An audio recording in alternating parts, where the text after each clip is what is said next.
morning, everyone. I'm Elizabeth Turner. Most people call me Liz, and I do enjoy cooking.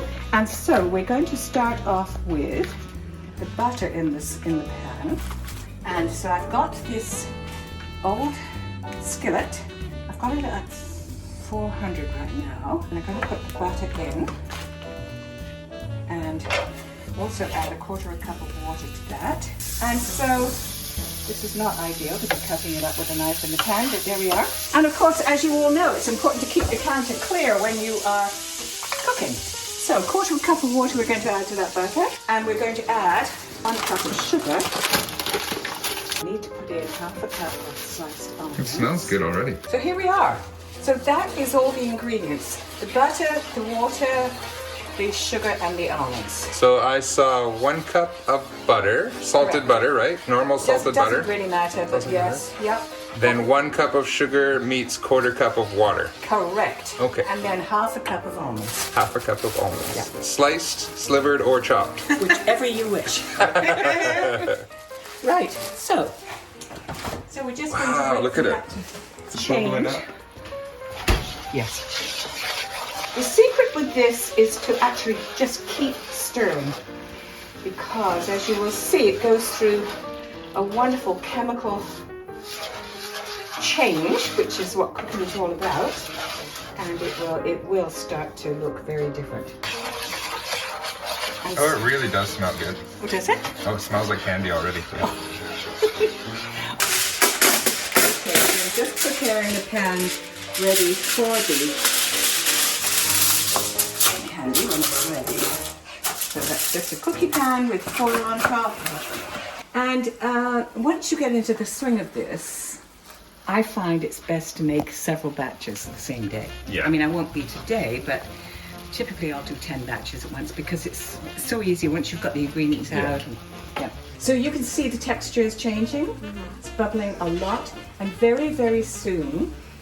And that skillet is 400 Fahrenheit. Correct. That is a smoking hot skillet. I know, yes. I'll just take over because we're very close to it changing. The color will change, and I don't use a candy thermometer. Most people that do almond roca use a candy thermometer, but I trust my eyes, and it will gradually change from this to a lovely warm rusty color, caramel color basically. And then you really have to watch it because you don't want it to cook a second longer than it has to. So I've got the pan ready there, and we'll be lifting this over. Just a moment, we'll get this ready here because what we're going to do is we'll be lifting this into this. Really? I don't usually cook in this corner. My danger bells are ringing. We're lifting that into that. This takes a professional touch, I'm sure. Really? You just get used to it. Okay. Yeah. Yeah, I think I've timed it many times. I think it's about 15 minutes from start to finish. Okay. And you must not do it with margarine. It doesn't work.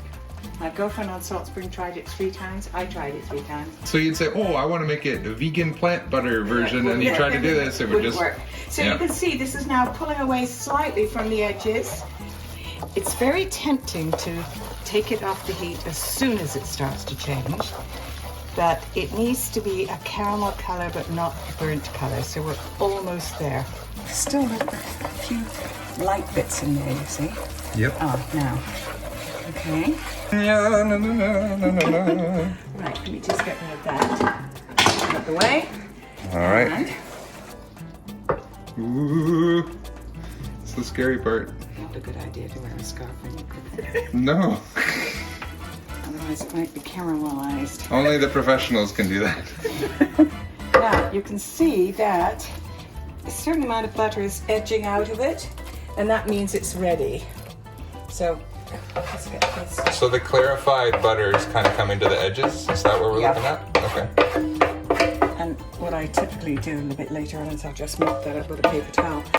Next is chocolate. I'm all for simplicity, and so this cuts down on melting chocolate separately. You just put it on and it will melt by itself. We're almost there. And so what I do, instead of putting on the whole almonds, you can just toss this on. I like this idea with the ground almonds on there. Well, it's one less thing to have to fiddle with. You can hear that it's already hardened. So I'm just going to put this out on a nice cool stones. So there we are. We're going to let that sit for 10 minutes or so. So there we are. You can have a little taste. Beautiful.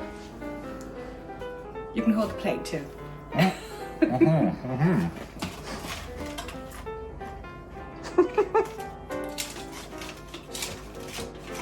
wonder how much I can eat before I get in trouble. I think the smile says it all. Oh my god. Just the way that the butter and sugar do their caramelizing thing. Isn't it clever? Oh, so good.